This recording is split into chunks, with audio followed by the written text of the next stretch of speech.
Hello, everybody, and welcome to day 40 of the road to 2KonChess.com. On the last episode, we took a pretty rough loss, and we're sitting at 1830. But today, we're going to get a chance to get some revenge against an 1834 from Colombia, who's playing d3 on move 1. Now, against d3, I kind of think we might want to go non-committal here with knight to f6. And if our opponent plays e4, we'll just play e5. And our opponent plays b4, which looks like a modified Polish to me. I'm going to play e5 anyways, targeting the pawn. And our opponent immediately gives up the pawn. I don't think it's in our best interest to go after it immediately.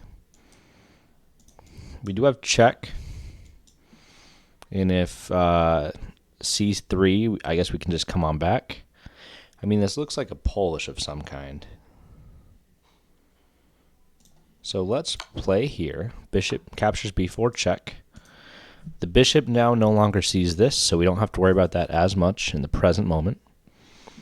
And I think we're just going to drop. Where do we drop back to? If we come back and they play, or if we play back 1, there is no queen to a4 check. So let's play bishop a5, keeping this pawn pinned. Here, I think we can play d3 blunders to queen a4. Or does it? It doesn't yet. So let's support our pawn. If queen a4, knight out, defending the bishop.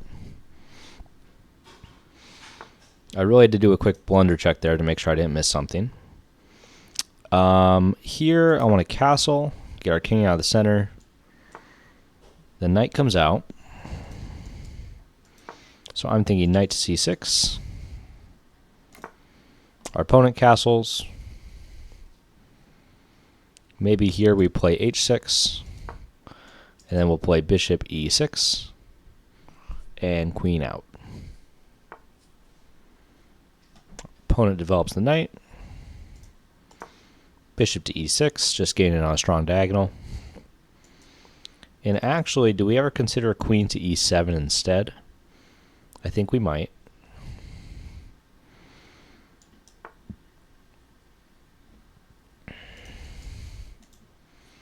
So our opponent opts to play c4, which puts the pressure here. Now, immediately, I notice the dark squares are all a lot weaker, so I don't think we necessarily want to trade off our dark square bishop.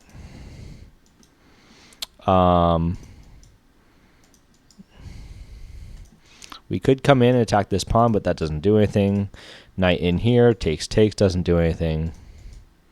This bishop isn't doing a ton, and it's just going to be attacked. So let's go ahead. Let's put our bishop on b6 in line with the king.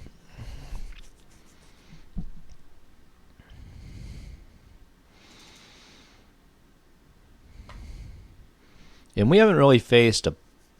So chess.com's opening database is calling this the Mises opening. It feels like a weird Polish of some kind. And when I see the knight here, my inclination is to play h4, h5. I guess here it's a5, a4.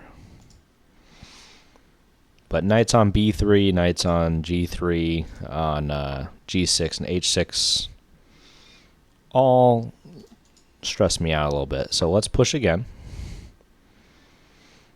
Our opponent does maybe create a hook here for us to punish later.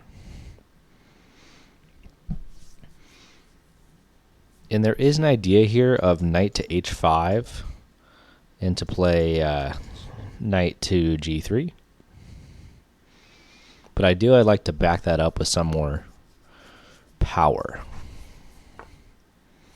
So the knight comes all the way back. Now, if we push forward, the bishop can come up.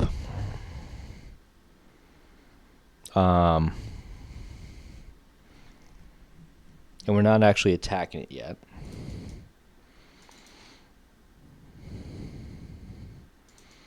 Do we ever play here and here, but then rook just slides over? And then bishop here. Knight back.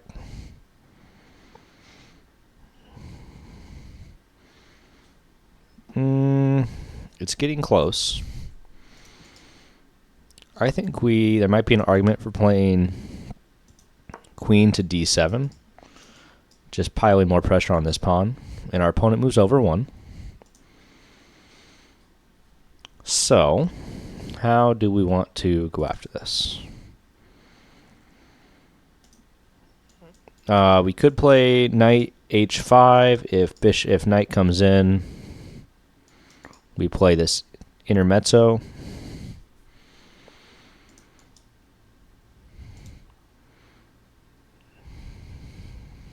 Let's go for it. Let's try and trade off the light square bishop. So knight to h5. We're opening up some lines of attack here. F5 break might be an idea.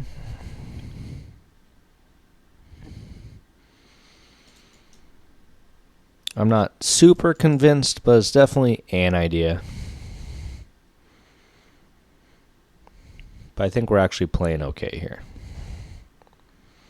There's always g3, but g3 does weaken the king's position even more. g3 actually just outright hangs this pawn. So our opponent plays a3. And now, I think we can play knight to f4 fairly safely. The knight comes back and is defending this square. So I think we're going to snap off the knight, or snap off the bishop. Then knight comes in. And how about f4 now? Or sorry, f5. We do weaken the light square diagonal. So something to keep in mind is this has now gotten a lot weaker.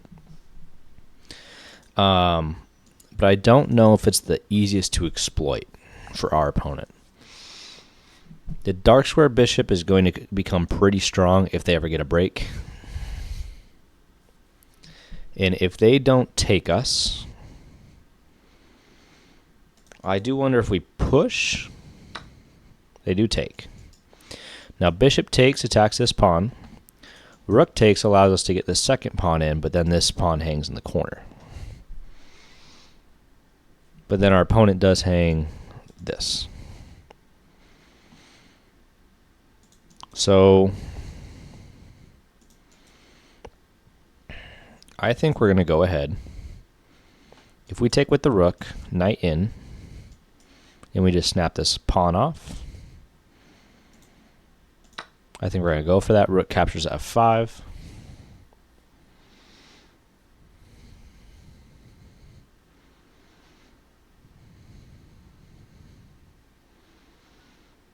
And our position is definitely not terrible. But we have to be a little bit careful about how we play it.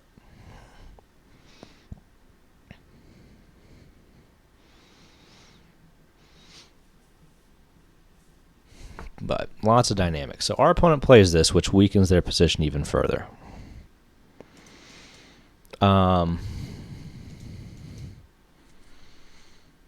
I don't think there's ever this rook sack. If queen here, well, if I bring my second rook, queen takes pawn. We're not doing as good. Do we ever come over and attack this pawn? I don't think we do. What about this? This hangs. Maybe we come back, rook f7, but then our bishop is kind of out of moves. We are starting to run a little bit low on time, which is not ideal. But I'm now seeing we maybe have bishop to e3 ideas, just to improve the bishop, and it gets it out of the way a little bit. I don't want to go to this square, obviously, because then we're giving up some squares. The opponent brings the rook in. My first inclination is to take. My second inclination is to go here.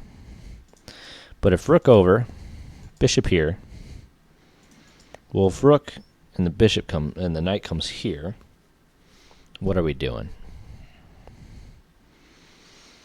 I don't know. But let's calculate. Or what if we play bishop back first? I actually just like bishop back. Pins this. I suppose you can go knight here.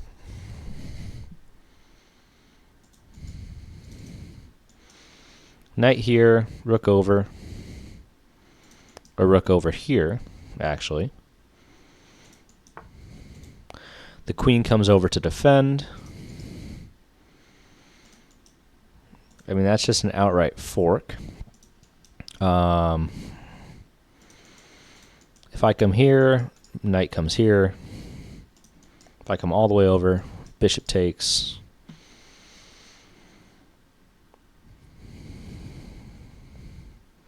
We can now double. So let's do that. Rook A, F8. This knight still can't move. And we might have ideas of trying to bring the knight in.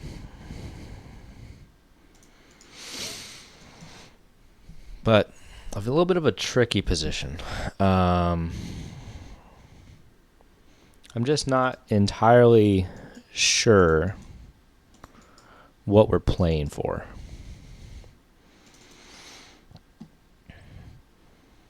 But man, these Polish setups are just tricky. Now I'm trying to be mindful. We do have an outpost on b3, but I don't think it really does anything for us. The bishop comes back.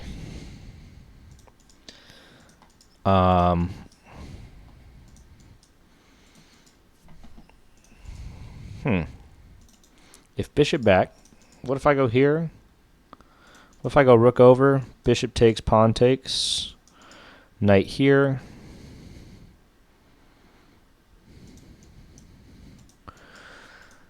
If I go back one, does that work?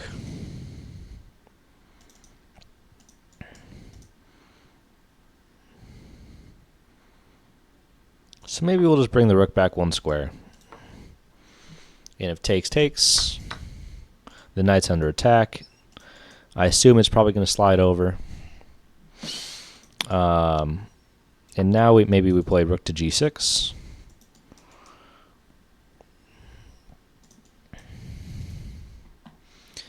And we have a good square here for our knight. Our opponent comes over, which attacks this pawn, but not really.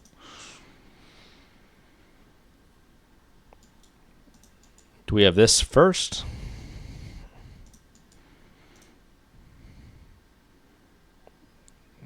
Or an immediate knight into the position, knight d4. I have no idea what is going on in this position. I don't like it. I'm tempted to play c3 or c6, d5 to try and displace this, because it has to come back to one of those squares. So let's do that. c6. It looks like it hangs this pawn. We're still okay. The queen is defending a lot of our position. The queen is not the best defender by any stretch. So definitely something we would like to change in our position. And the knight comes in. Now knight takes.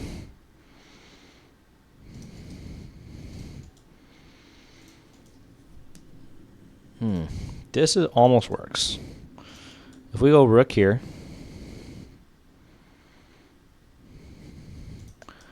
I want this to work so bad and it doesn't.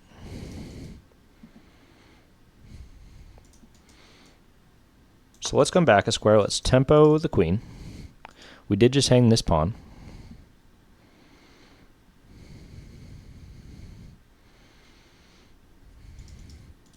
And I think our opponent's probably apt enough to see that.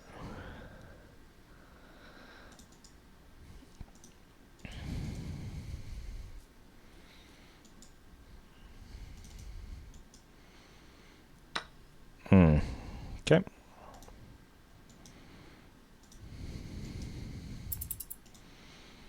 Now if we come knight in,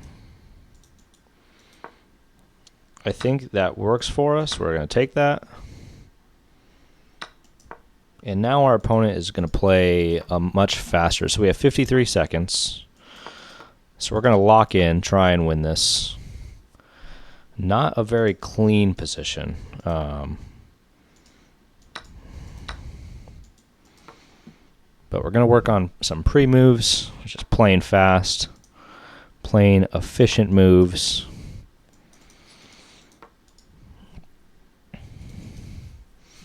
They don't necessarily need to be the best moves, but we need to just not blunder.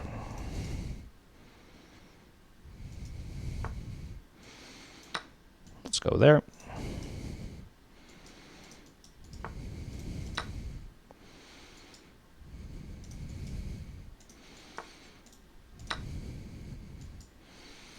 And I do love these moments when our opponent thinks we're dumb.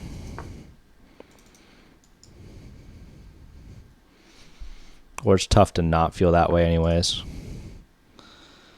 Let's go back. Attack the knight.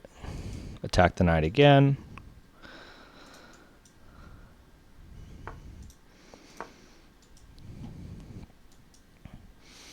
And we're moving.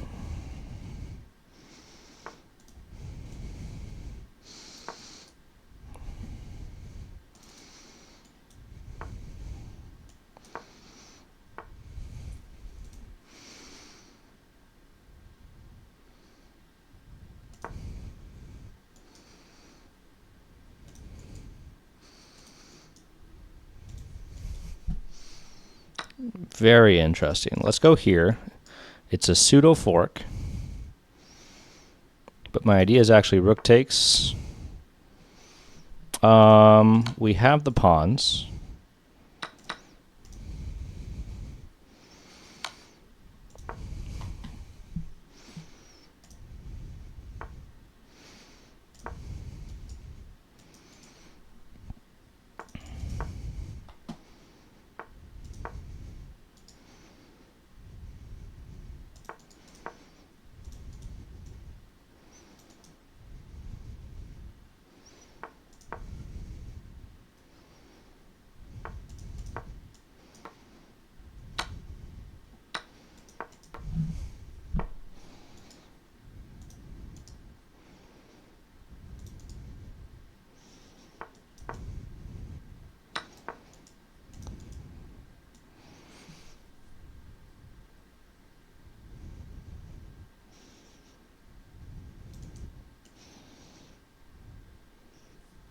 Sorry, everybody. I know this is kind of quiet.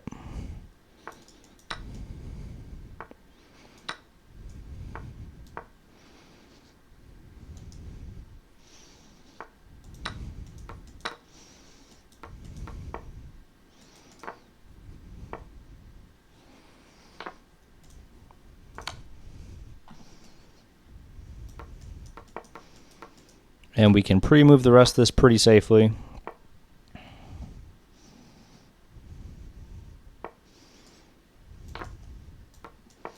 And that's a win. What a recovery for us. Oh my gosh.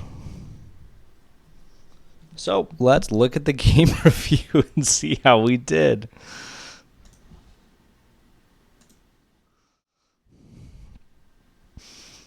So we played with a 90% and our opponent played with an 84.8.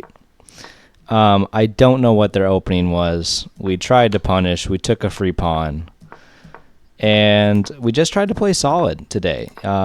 We didn't do anything special. We played some prophylactic moves. Bishop e6 was slightly wrong. Bishop b6, a5, a4. So we saw this right idea with the knight on b3. The knight went back, queen came up. Our knight comes into h5. They play a3, and we are able to get into f4. And it's already a +3 position without only being up one pawn. The knight comes back. We trade it off, which wasn't the best move, but not a terrible move. f5 was the correct pawn break. Bishop takes was slightly better, and I think we saw that after the rook got a little bit clumsy coming into the position. f3, bishop e3, knight g3, bishop f4, using this pin. We brought our second rook. The bishop came back. in here, I guess rook takes is the better idea. I was worried about knight to rook takes, knight here. And I guess you just drop back and you're not too worried about it. But knight e4, rook g6, queen came in, knight d4, rook a2, c6. And knight f5 was, I guess, correct, even though it did hang this pawn. But I have to imagine you have to find the correct follow-up, which we did not, which was immediately playing d5. Instead, we played knight in, and our opponent took. So we snap it off, and now we have 2 rooks each. Well, it's about to be 1 rook. So 2 rooks and 2 knights versus rook, queen, bishop. d5, knight c5, and they traded. So now it's, queen, rook versus 2 rooks and a knight, which should be better for us.